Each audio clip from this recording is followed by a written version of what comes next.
Well, let's stay a little more on this story. We're joined by Wilson Chowdhry, chairman of the British Pakistani Christian Association. Wilson Chowdhry, welcome to you. We've seen this happen before in Pakistan, haven't we? Were you surprised by the judge's decision? No, we've been expecting this for some time now. We've received emails from MEPs, from Lord Alton and various other figureheads from different governments across the globe, saying that pressure was being applied on Pakistan. One MEP himself had visited the Supreme Court in Islamabad and had spoken to the Attorney General there. He had come back with great confidence that Asia Bibi would be set free. So as a group, we knew it was going to happen. I've been to Sheikhupura, actually, where this particular woman was imprisoned and worked in Pakistan for many months down the years.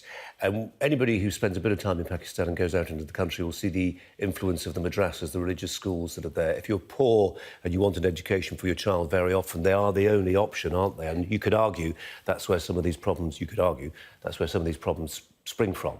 Indeed, obviously, a very intolerant form of curriculum is taught in these schools, in madrasas, I should say. Even worse in the Pakistani education system, to be honest. The national curriculum has been berated by international groups like the United States Commission for International Religious Freedom, stating that the textbooks demonise and caricature minorities, even going as far as labelling Christians as spies for the West.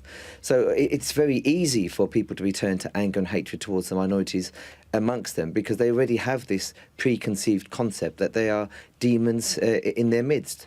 This is an opportunity for Imran Khan, if he chooses to stand up for those minorities. But politicians who've done that in the past have come under attack and have lost their lives. This is very true. Obviously, Salman Taseer and Shahbaz Bhatti were both killed in 2011, within 3 months of each other, for calling for freedom for Asia Bibi and for reform of the blasphemy laws of Pakistan.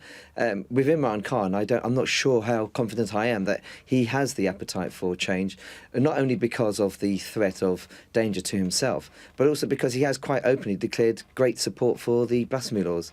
These draconian medieval laws are being used as a tool for persecution. How any government leader can claim that they need to be espoused and championed by the populace, it beggars belief. Do any of these values that we've talked about surface in the UK?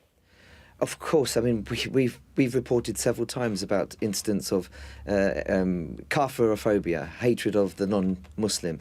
Tajam Ulama was beaten to unconsciousness only last year, almost 1 year today, simply for wearing poppies on his vehicle and wearing a cross in his car in a Muslim-dominated region of Derby.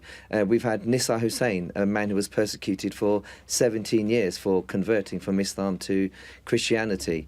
He had to flee with a 2-week space of time because police told us, as his group that were providing a guardianship, that there was no way that they could protect him from the huge animosity that had been generated around his conversion. We had to move him to a safe house with under armed guard, where 4 vehicles escorted us, with 4 officers in each of those vehicles, all armed with semi-automatic machine guns. There are no-go areas in parts of Bradford. Is this a problem that you think the government takes seriously enough? Well, we wrote an apostasy report to the government in during their a recent study of hate crime.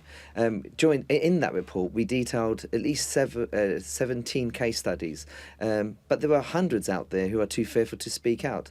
So we know that the problem is large enough, but when police operatives are told about these issues, often they don't understand the situation. Nisa Hussain explained that he was an apostate and this is why he was being persecuted. What the police were telling him was, well, there are other Christians in the area, they're not being persecuted, why are you? I don't think they understand that even in the Quran it says if somebody leaves the faith, then kill them. This was written by al-Bukhari in one of the hadith. And many hardline Islamists in this country adhere to that. Wilson Chowdhry, we'll leave it there. Thanks very much indeed for your time. Thanks a lot. Thank you.